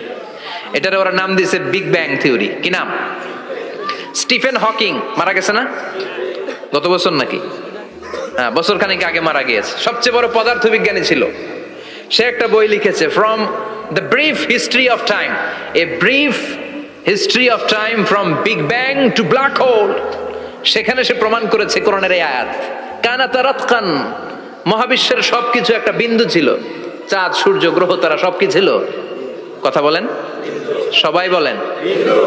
একটা মাত্র বিন্দু ছিল। আল্লাহ বলেন, don't the disbeliever observe that the heavens and earth were joined together, then I separated with a gigantic sound, explosion. সব একসাথে ছিল, চাঁদ, তারা, আকাশ, নদী, নালা সব একসাথে। তারপরে একটা বিকট বিস্ফোরণের মধ্য দিয়ে পৃথিবী হয়েছে, এ চাঁদ হয়েছে, চন্দ্র হয়েছে, সূর্য হয়েছে, মহাবিশ্বের সবকিছু এই মহাবিস্ফোরণের মধ্য দিয়ে হয়েছে। চিৎকার করে পড়েন আল্লাহু আকবার। এই যে ছোট্ট পৃথিবীতে আমরা বসে আছি, এই পৃথিবীর চেয়ে সূর্য 13 লক্ষ গুণ বড়। চিল্লায় পড়েন আল্লাহু আকবার। এটা কি বাড়ির কাছের কথা? 13 লক্ষ গুণ বড়, কল্পনা করা যায়? তার মানে কি সূর্যই সবচেয়ে বড়? না, সূর্যের চেয়ে অনেক বড় বড় তারা আছে। ব্যাটেলজিউস নামে একটা তারা আছে মহাকাশে, যেটা যে সূর্য পৃথিবীর চেয়ে 13 লক্ষ গুণ বড়। এই ব্যাটেলজিউস তারা সূর্যের চেয়ে 33 কোটি গুণ বড়। এই ব্যাটেলজিউস তারাটাই কি সবচেয়ে বড়? না, এর চেয়েও কত বড় তারা যে আছে কোনো হিসাব নাই। এরকম বিশাল বিশাল তারা ঘুরতে ঘুরতে, মাওয়াকিউন নুজুম, ব্ল্যাক হোল নামে একটা রেঞ্জ আছে। এই রেঞ্জের মধ্যে যদি ঢুকে যায়, ছোট্ট বাচ্চার মুখে চকলেট দিলে বাচ্চা যেমনি চকলেট চুষে খেয়ে ফেলে, এই বিশাল বিশাল তারাগুলো ব্ল্যাক হোলের মধ্যে ঢুকলে এক মুহূর্তের মধ্যে নিঃশেষ হয়ে যায়। চিল্লায় পড়েন আল্লাহু আকবার। এজন্য আল্লাহ বললেন, ফালা উকসিমু বিমাওয়াকিউন নুজুম, এই তারকা নিঃশেষ হওয়ার যে জায়গাটা, এই জায়গার কসম আমি কোরআনের মধ্যে খেলাম। এই ব্ল্যাক হোলের রেঞ্জের ভেতরে তারা আসলে মুহূর্তের মধ্যে নিঃশেষ বানিয়ে দেয় কে? একটা তারার চেয়ে আরেকটা তারা বড়। এরকম হাজার কোটি তারা মিলে আমাদের গ্যালাক্সি। এই গ্যালাক্সির নাম হচ্ছে মিল্কি ওয়ে। কি নাম? আমাদের গ্যালাক্সির নাম কি? সবাই বলেন তো। Milky way. কি নাম? এরকম একটা গ্যালাক্সি না, লক্ষ কোটি গ্যালাক্সি আছে। আমাদের গ্যালাক্সির পরে সবচেয়ে কাছের গ্যালাক্সির নাম অ্যান্ড্রোমেডা। কি নাম? এই অ্যান্ড্রোমেডা গ্যালাক্সি আমাদের গ্যালাক্সি থেকে 2.5 মিলিয়ন লাইট ইয়ার দূরে, মানে 25 লক্ষ লাইট ইয়ার। সুবহানাল্লাহ কইবেন না? আলোর গতি হচ্ছে পৃথিবীতে সবচেয়ে বেশি বর্তমান সময় পর্যন্ত, জানেন? সেকেন্ডে কত মাইল? 1,86,000 মাইল। 1 সেকেন্ডে আলো ছুটে 1,86,000 মাইল বেগে। এত ব্যাগের কোন প্লেন বা রকেট নিয়ে যদি আপনি আমাদের গ্যালাক্সি থেকে মিল্কি ওয়ে থেকে অ্যান্ড্রোমেডাতে যেতে চান, তাহলে আপনার 25 লক্ষ বছর লেগে যাবে। সুবহানাল্লাহ বাড়িতে যায় বললেন। এরপর আল্লাহ বললেন ওয়াস-সামাআ বানাইনাহা বিআইদিন ওয়া ইন্না লামুসিউন। আকাশ আমি বানালাম, গ্যালাক্সি আমি বানালাম, বানানোর পর থেকে সবগুলোরে আমি প্রশস্ত করতে শুরু করে দিলাম। সব ছিল ক্ষুদ্র, একটা বিন্দুর মধ্যে আমি বিস্ফোরণ করলাম একটা আওয়াজ দিয়ে। আওয়াজটা ছিল কুন। আওয়াজটা ছিল কি? জোরে কোন, আবার কোন। কুন ফায়া ইন্নামা আমরুহু ইযা আরাদা শাইআন আন ইয়াকুলা লাহু কুন ফায়াকুন। আল্লাহ যখন কিছু করতে চান শুধু বলেন কুন, শুধু বলেন বি। কোন মানে বি, ইট ওয়াজ, এটা হয়ে যায়। হাও বলতে দেরি। এই মহাবিস্ফোরণের নেপথ্যে যে শব্দটা ছিল সেটা ছিল কুন। সেটা ছিল কি? আল্লাহ কুন বলতে দেরি, মুহূর্তের মধ্যে বিগ ব্যাং, বিশাল এক্সপ্লোশন, তারপর থেকে মহাবিশ্ব ছড়াচ্ছে। আল্লাহ বলছেন এই কোরআনের ভেতরে বলে দিয়েছেন ওয়া ইন্না লামুসিউন। আমি এই মহাবিশ্বকে, এই গোটা ইউনিভার্সকে আমি প্রতিনিয়ত সম্প্রসারিত করছি। প্রতিনিয়ত এটা বড় হচ্ছে, সম্প্রসারিত হচ্ছে। চিল্লায় বলেন আল্লাহু আকবার। আজ থেকে মাত্র 20 বছর আগে এটা তারা আবিষ্কার করেছে। এটা কোন সাল? 2000। 20 বছর পেছনে গেলে কত? 1998, তাই না? এই 1998 সালে তারা আবিষ্কার করেছে সুপারনোভা কসমোলজি প্রজেক্ট। এই সুপারনোভা কসমোলজি প্রজেক্টে তারা এই সিদ্ধান্তে এসেছে যে মহাবিশ্ব কোন নামক এক বিস্ফোরণের পর থেকে যে সম্প্রসারিত হচ্ছে, আজ পর্যন্ত এটা শুধু বাড়ছে আর বাড়ছে, অ্যাক্সেলারেটিং হচ্ছে, এক্সপান্ডিং হচ্ছে, এটা কমছে না। কিয়ামত পর্যন্ত এটা বাড়তেই থাকবে। চিৎকার করে পড়েন আল্লাহু আকবার। এজন্য আল্লাহ বললেন ইয়াসিন ওয়াল কোরআনিল হাকিম। বিজ্ঞানময়, প্রজ্ঞাময় কোরআনের শপথ। এই কোরআনের ভেতরে আমি কসমোলজির কথা বলেছি, অ্যাস্ট্রোলজির কথা বলেছি, জিওলজির কথা বলেছি, ফিজিক্সের কথাও বলেছি। সুবহানাল্লাহ। ফিজিক্স মানে কি? পদার্থ। পদার্থের সবচেয়ে বড় উপাদান হচ্ছে লোহা। লোহার কথা কিন্তু কোরআনে নাই। আছে? কই আছে? হ্যাঁ, সূরাতুল হাদিদ, লোহার নামে একটা সূরা দিয়েছে আল্লাহ কোরআনে। সুবহানাল্লাহ পড়বেন না? সূরার নাম সূরাতুল হাদিদ। সূরার নাম কি? চিল্লায় বলেন সূরার নাম সূরাতুল হাদিদ। হাদিদ মানে লোহা।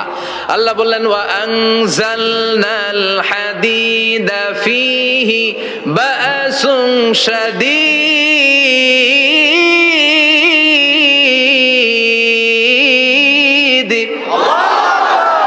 ওয়া আনজালনাল হাদিদ ফীহি বাসুন শাদীদ। আমি লোহা নাজিল করলাম আর লোহার ভেতরে আমি ভয়ঙ্কর শক্তি ঢুকাইয়া দিলাম। সুবহানাল্লাহ।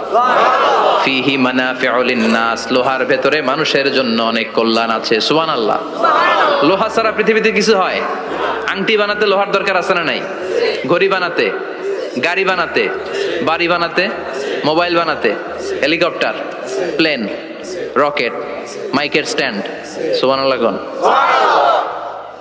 এমন কোন জিনিস নাই যেটার মধ্যে লোহা লাগে না। এজন্য আল্লাহ বললেন এই লোহার নামে আমি একটা সূরা ডেডিকেট করলাম। ওয়া আনজালনাল হাদিদ ফিহি বাসুন শাদীদ। আমি লোহাকে নাজিল করেছি। আল্লাহ বলেছেন, খেয়াল করে শব্দটা শুনেন, ওয়া আনজালনাল হাদিদ। আমি লোহাকে উপর থেকে নাজিল করেছি। কি করেছি? কথা বলেন। তার মানে লোহা পৃথিবীতে ছিল না, নাজিল করছে কে? আল্লাহ। লোহা পৃথিবীতে ছিল? পৃথিবীতে ছিল। পৃথিবীতে থাকলে নাজিল করবেন কেন? এই যে কোরআনটা পৃথিবীতে আগে ছিল, নাজিল করছে কে? আল্লাহ। কোন ফেরেশতাকে দিয়ে? সাইয়েদনা জিবরাইল। কোন নবীর উপর? বিশ্বনবী মুহাম্মদুর রাসূলুল্লাহ। আল্লাহু আকবার। তার মানে ওহী পৃথিবীতে ছিল না, আল্লাহ উপর থেকে নাজিল করেছেন।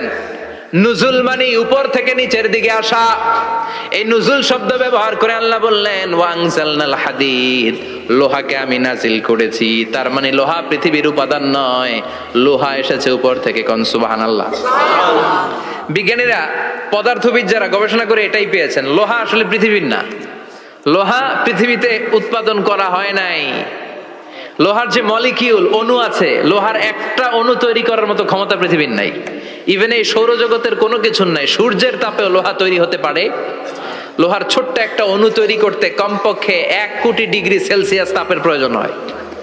তার মানে এটা পৃথিবীর কোনো উপাদান নয়, এটা আনজালনাল হাদিদ। আল্লাহ বলেন মহাবিস্ফোরণের কারণে গলিত অন্য কোন তারার ভেতর থেকে লোহার উপাদান আমি পৃথিবীর ভিতরে এনে ঢুকিয়ে দিয়েছি। তার মানে পদার্থের কথা কোরআনে আছে না নাই? সুবহানাল্লাহ কইবেন না? এরপরে বায়োলজির কথা আছে না নাই? বায়োলজিক্যাল অ্যাসপেক্ট অফ মাউন্টেন্স, কেমন করে পাহাড়ি রেঞ্জ তৈরি হলো, আছে না নাই? ওয়াজআলনাল জিবালা আওতাদা, পাহাড়কে আমি পেরেক মেরে দিয়েছি। ওমিয়া কাঠের ভেতরে যখন পেরেক মারেন, পেরেকের বেশিরভাগ অংশ কাঠের ভেতরে ঢুকে যায়, উপরে দেখা যায় সামান্য, ঠিক কিনা? তো লোহা যদি আল্লাহ পেরেক মারেন, উপরে যা দেখা যায় এটা সামান্য, আসল পাহাড় তো মাটির নিচে। সুবহানাল্লাহ কইবেন না? আসল পাহাড় কোথায়? পেরেক যদি কাঠের মধ্যে ঢুকিয়ে দেন, পুরো পেরেকটা কাঠে ঢুকে যায় না, উপরে দেখা যায় কদ্দুর? সামান্য। পাহাড়ের যা আপনি দেখেন এটা তো পেরেকের মাথা, পুরো পাহাড়টা আল্লাহ জামিনের ভেতরে গেড়ে দিয়েছেন। চিল্লায় পড়েন আল্লাহু আকবার।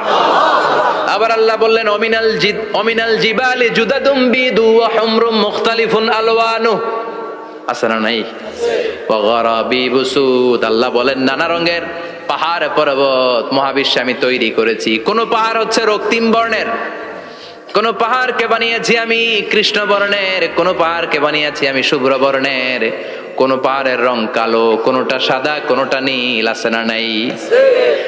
মহাবিশ্ব যখন তৈরি হয়েছে, পৃথিবীর মধ্যে 7টা টেকটনিক প্লেট তৈরি হয়েছে। 7 tectonic plates create the mountain range on earth. পৃথিবীতে এই পাহাড় তৈরির কারণ হচ্ছে 7টা প্লেট, এগুলোরে 7 টেকটনিক প্লেট বলে। এই প্লেটগুলোর কারণে পৃথিবীতে এই রং বেরঙের পাহাড় তৈরি হয়েছে। কত রঙের যে পাহাড় আছে, আরব বিশ্বে পাথরের পাহাড়, বাংলাদেশে মাটির পাহাড়, ব্রুনাই, সিঙ্গাপুর, ইন্দোনেশিয়াতে যদি যান আরেক ধরনের পাহাড়। চায়নার একটা শহর আছে গানজু সিটি, কি নাম? এই গানজু সিটিতে একটা পাহাড় আছে রেইনবো মাউন্টেন, ওখানে 7 রঙের পাহাড় পাওয়া যায় এক জায়গায়। সুবহানাল্লাহ কইবেন না? রেইনবো মানে কি? রংধনু। রংধনুর কয় রং? কথা কন। ছোটবেলা আমরা মুখস্থ রাখতাম বেনিয়া সহকলা, বেতে বেগুনি, নিতে নীল, আতে আসমানি, শতে সাদা, হতে হলুদ, কতে কালো, লাতে লাল। সুবহানাল্লাহ নাই?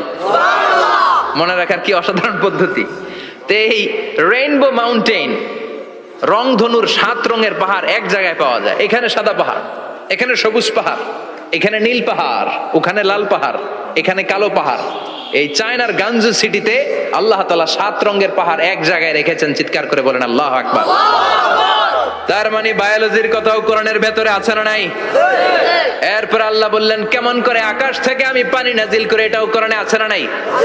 আমরা ছোটবেলা পড়েছি ওয়াটার সাইকেল, হাইড্রোলজিক্যাল সাইকেল, কেমন করে সূর্যের তীব্র তাপ সাগর থেকে পানিকে জলীয় বাষ্প করে উপসে নেয়, উপরে নিয়ে সেটাকে পুঞ্জীভূত করে দেয়, ঘনীভূত করে দেয়, মেঘ হয়ে যায়, সেখান থেকে ঝিরিঝিরি ঝিরিঝিরি বৃষ্টি পড়ে, আছে না নাই? আর ওই বৃষ্টির গান আমরা গাই, এই বৃষ্টি ভেজা রাতে তুমি চলে যেও না। ওই বৃষ্টি পেয়ে আল্লাহর কাছে দোয়া করে না? বিশ্বনবী বলেন রহমতের বৃষ্টির নিচে দাঁড়িয়ে কেউ যদি হাত তুলে দোয়া করে, ওই দোয়া কবুল করে কে? আল্লাহ। আবার আকাশের মধ্যে মেঘের ঘনঘটা দেখলে বিশ্বনবী পেরেশান হয়ে যেতেন, হয়রান হয়ে যেতেন, আর আল্লাহর কাছে বলতেন আল্লাহ এই মেঘ দিয়ে তুমি আমাদেরকে আযাব দিও না, তুমি আমাদেরকে গজব দিও না, তুমি আমাদেরকে শেষ করে দিও না, এই মেঘ থেকে তুমি আমাদেরকে রহমতের বৃষ্টি দাও। পড়ে না আমিন। বৃষ্টি দেখলে বিষ্ণু বলতেন আল্লাহুম্মা সাইয়িবান নাফিআ, ইয়া গাউসু আগিসনা গাউসান মুগীসান মারিআন মারিআন নাফিআন গায়রা দার আজিলান গায়রা আজিল। হে আল্লাহ এই বৃষ্টি থেকে তুমি ঠান্ডা রহমতের পানি দাও। কি দাও? আল্লাহ মেঘ দে পানি দে ছায়া দে রে তুই, আল্লাহ মেঘ দে, পড়েন পড়েন, আল্লাহ মেঘ দে পানি দে ছায়া দে রে তুই, আল্লাহ মেঘ দে। এই ওয়াটার সাইকেলের কথা আল্লাহ বলেছেন। আলাম তারা আন্নাল্লাহ ইউসজি সাহাবান, কাফের নাস্তিক যেগুলো সমাজের আবর্জনা খড়কুটা, ওরা কি দেখে না কেমন করে আমি বাতাসকে জলীয় বাষ্প করে আকাশে তুলি, বায়ুমণ্ডলে নিয়ে যাই, সুম্মা ইউআল্লিফু বাইনাহুম, জলীয় বাষ্পগুলারে তখন আমি ঘনীভূত করি, সুম্মা ইয়াজআলুহু রুকামান, এরপরে আমি মেঘে পরিণত করি। ফাতারাল ওয়াদকা ইয়াখরুজু মিন খিলালিহি, তারপর মেঘের ভেতর থেকে ঝিরি বৃষ্টি নাজিল করে কে? আবার আল্লাহ বললেন পানি থেকে আমি পৃথিবীর সব প্রাণগুলারে বানালাম। ওয়াজআলনা মিনাল মাই কুল্লা শাইইন হাইয়া ফালা ইয়াকিলুন, পানির ভেতর থেকে সব প্রাণের উৎপত্তি পৃথিবীর মধ্যে ঘটিয়ে দিয়েছে কে? বিজ্ঞানীরা স্বীকার করেছে পৃথিবীতে যত প্রাণ পাওয়া যায়, যত প্রাণের ব্লুপ্রিন্ট পাওয়া যায়, সব এসেছে পানি থেকে। চিৎকার করে বলেন কোত্থেকে? পানি নাই তো প্রাণ নাই, পানিও আছে প্রাণও আছে। কোন সুবহানাল্লাহ। বিজ্ঞানীদের ধারণা, তারা ধারণা করে বলেছে পৃথিবীর প্রথম প্রাণের নাম হচ্ছে অ্যামিবা। কি নাম? ওরা বলেছে এটা এককোষী জীব। It's a very small unicellular organism found ever in the world. পৃথিবীতে পাওয়া প্রথম এককোষী প্রাণীর নাম হচ্ছে অ্যামিবা। এটা এসেছে শৈবালের মতো, এরপরে জুপ্লাংটন, ফাইটোপ্লাংটন, ব্যাকটেরিও প্লাংটন, একটার পর একটা স্পিসিজ প্রজাতি পৃথিবীতে ডেভেলপ করেছে। কোন সুবহানাল্লাহ। এই পানির কথা কোরআনের ভেতরে বলে দিল কে? এজন্য আল্লাহ বললেন ওয়াল কোরআনিল হাকিম, বিজ্ঞানময় কোরআনের শপথ। এই কোরআনটা বিজ্ঞানের ঠাসা, এই কোরআন আশ্চর্যের শেষ নাই, এই কোরআন কোনোদিন পুরাতন হয় না। এই কোরআনের ভেতরে আল্লাহ দিয়েছেন হেদায়েতের মশাল, আর কোরআনটাকে বানিয়েছেন বিজ্ঞানের সুউচ্চ মিনার। জোরে কোন সুবহানাল্লাহ। তার মানে কোরআনে আমরা কি পেলাম? দুধের কথা পেলাম, মধুর কথা পেলাম, কিভাবে ডায়েট করবেন সেটা আমরা পেলাম, আমরা কসমোলজি পেলাম, অ্যাস্ট্রোলজি পেলাম, বায়োলজি পেলাম, ফিজিক্স পেলাম, ওয়াটার সাইকেল পেলাম। এবার পাতালপুরীর কথার দরকার আছে না নাই? পৃথিবীর একেবারে গভীরতম গভীরে কি আছে? এটা কিন্তু কোরআনে নাই, আছে। পৃথিবীর মাঝখানে যে উত্তপ্ত লাভা আর আগুন, এটা আপনারা জানেন? পৃথিবীর উপর দিয়ে আমরা ঠান্ডা পৃথিবীতে ঘুরে বেড়াই, কিন্তু এর ভিতরে কিন্তু আগুন, লাভা। আল্লাহ কোরআনের মধ্যে ফুটন্ত টকবগে সাগরের কসম খেয়েছেন। আল্লাহ বলেছেন ওয়াল বাহরিল মাসজুর,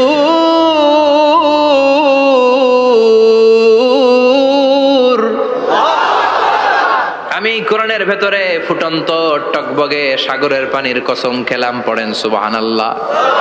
সাগরের পানির ফুটন্ত টকবগে সাগরের পানির কসম। সাগরের পানি আবার ফুটন্ত হয় কি করে? পানি কি হয়? ঠান্ডা। পানি কি? কথা বলেন। আল্লাহ পৃথিবীর ভেতরকার কথা চিন্তা করে বলেছেন ওয়াল বাহরিল মাসজুর। ইউনাইটেড স্টেটস অফ আমেরিকার নেভাল একাডেমির সায়েন্টিস্টরা এই আয়াতের উপর রিসার্চ করেছে যে সাগরের ভেতরে আবার এই ঠান্ডা পানির ভেতরে আবার উত্তপ্ত আগুনের লাভা আসলো কোত্থেকে। রিসার্চ করার জন্য তারা সাগরের ভেতরে পাইপ ঢুকিয়েছে। পাইপ ঢুকাতে ঢুকাতে অনেকগুলো লেয়ার তারা পার করেছে। রূপান্তর শিলার স্তর, পাললিক শিলার স্তর, আগ্নেয়গিরির শিলার স্তর, মার্বেল পাথরের অনেকগুলো শিলার স্তর পেরিয়ে যাওয়ার পরে তারা পাইপ ঢুকানোর পরে দেখতে পেয়েছে পাইপগুলো গলে যায়। পাইপগুলো কি হয়? তার মানে ভিতরে কি আছে? গত কয়েক মাস আগে জাপানে কিছু জিওলজিস্ট, ভূতত্ত্ববিদ, তারা গবেষণা করে পৃথিবীর এক মাথা থেকে আরেক মাথায় যেতে চাচ্ছে, মানে প্রতিপাদ স্থান। বাংলাদেশের এখান থেকে ছিদ্র করলে আপনি দক্ষিণ আমেরিকার চিলির সান্টিয়াগোতে যেয়ে উঠবেন। কথা বুঝতে পেরেছেন? তার মানে বাংলাদেশের প্রতিপাদ স্থান হচ্ছে দক্ষিণ সাউথ আমেরিকার চিলির সান্টিয়াগো। আবার ইন্ডিয়া থেকে ছিদ্র করতে করতে পৃথিবীর আরেক মাথা দিয়ে উঠবেন। সুবহানাল্লাহ বলেন। এটা তারা শুরু করেছে কিন্তু এখনো সফল হয় নাই। ইউএস এর নেভাল একাডেমির সায়েন্টিস্টরা পাইপ ঢুকাতে ঢুকাতে দেখে একটা পর্যায় শেষে পাইপ আর ঢুকানো যায় না, পাইপগুলো পৃথিবীর ভেতরে যেতে যেতে গলে গলে পানি হয়ে যায়। সুবহানাল্লাহ কইবেন না? এই রিসার্চ প্রজেক্টের যিনি চিফ, উনি বললেন bring the water proof pipe from America. America থেকে ওয়াটার প্রুফ পাইপ নিয়ে আস। আমার এমন পাইপ লাগবে গবেষণা করার জন্য যে পাইপ আগুনে জ্বলে না। ওয়াটার প্রুফের মধ্যে আগুন লাগালে আগুন ধরবে? বুলেট প্রুফে বুলেট মারলে বুলেট ঢুকবে? মাননীয় প্রধানমন্ত্রী শেখ হাসিনা যে গাড়িতে করে চড়ে, এটা বুলেট প্রুফ কার? গুলি মারলে ঢুকবে? আবার গুলি মারতে যায় না, 14 গোষ্ঠী উদ্ধার করে ছাড়বে আপনার, খবরদার। তো আমেরিকা থেকে ফায়ার প্রুফের পাইপ নিয়ে আসা হলো। নেভাল একাডেমির চিফ সায়েন্টিস্ট পাইপ ঢুকাতে আরম্ভ করলেন। ঢুকাতে ঢুকাতে পৃথিবীতে কিন্তু অনেকগুলো স্তর আছে। এই যে বালু মাটি, সব কিন্তু বালু মাটি নয়। আপনি খুঁড়তে খুঁড়তে পেয়ে যাবেন পাললিক শিলা, এরপরে রূপান্তরিত শিলা, এরপরে মার্বেল পাথরের শিলা, এরপরে শুরু হবে গরম আগ্নেয়গিরির শিলা। ওই শিলার ভেতরে এমন আগুন আল্লাহ রেখেছে, নেভাল একাডেমির সায়েন্টিস্টরা ফায়ার প্রুফের পাইপ ঢুকাতে ঢুকাতে একটা লেভেল যাওয়ার পরে দেখে যে ফায়ার প্রুফের পাইপও গলে গলে মুহূর্তে পানি হয়ে যায়। তার মানে ভেতরে এমন আগুন আল্লাহ রেখেছে, ওই আগুনের তুলনায় পৃথিবীর আগুনের মতো নয়। ওই আগুনটাই জাহান্নামের আগুন। আবার বিজ্ঞানীরা গবেষণা করে ওই আগুনের মধ্যে মানুষের চিৎকার শুনেছে। এজন্য হাদিসে এসেছে আল্লাহর ওলিরা, মুমিন বান্দারা মারা গেলে তাদের রূহগুলো আকাশে চলে যায়, ইল্লিনে চলে যায়। আর কাফের মুশরিক আর নাস্তিক গুলো মারা গেলে তাদের আত্মাগুলো পৃথিবীর মাঝখানে সিজ্জিনে চলে যায়। ওই সিজ্জিনের ভেতরে আগুন আছে না নাই? চিল্লায় বলেন। তার মানে পাতালপুরীর কথাও আছে, সাগরের কথাও আছে, আকাশের কথাও আছে। কেমন করে দুনিয়াতে আমরা আসলাম সেটাও আছে। এমব্রয়োলজি, ভ্রূণ তত্ত্বের কথা কোরআনে আছে না নাই? পৃথিবীতে আল্লাহ কয়েক সিস্টেমে মানুষ বানালেন। সৈয়দনা আদমকে বানালেন, মাও নাই বাবাও নাই। সৈয়দনা আদম আলাইহিস সালামের বাবার নাম কি? মায়ের নাম কি? মাও নাই বাবাও নাই। আবার সৈয়দনা ঈসা আলাইহিস সালামকে আল্লাহ তৈরি করলেন, শুধু মা আছে বাবা নাই। আবার আমাদের সবাইকে আল্লাহ বানালেন, মাও আছে বাবাও আছে, ঠিক কিনা? এরপরে ছোট্ট এক ফোঁটা নাপাক থেকে আল্লাহ আমাদেরকে বানালেন। এই এক ফোঁটা বীর্যের মধ্যে যে প্রাণ আছে, এটা দুজন বিজ্ঞানী আবিষ্কার করেছে। লিয়েন হুক মাইক্রোস্কোপ যন্ত্র দিয়ে তারা বীর্যের মধ্যে, স্পার্ম ড্রপের মধ্যে গবেষণা করে পেয়েছে যে ওখানে কি যেন নড়ে। ওই এক ফোঁটা ড্রপের মধ্যে কি যেন নড়ে।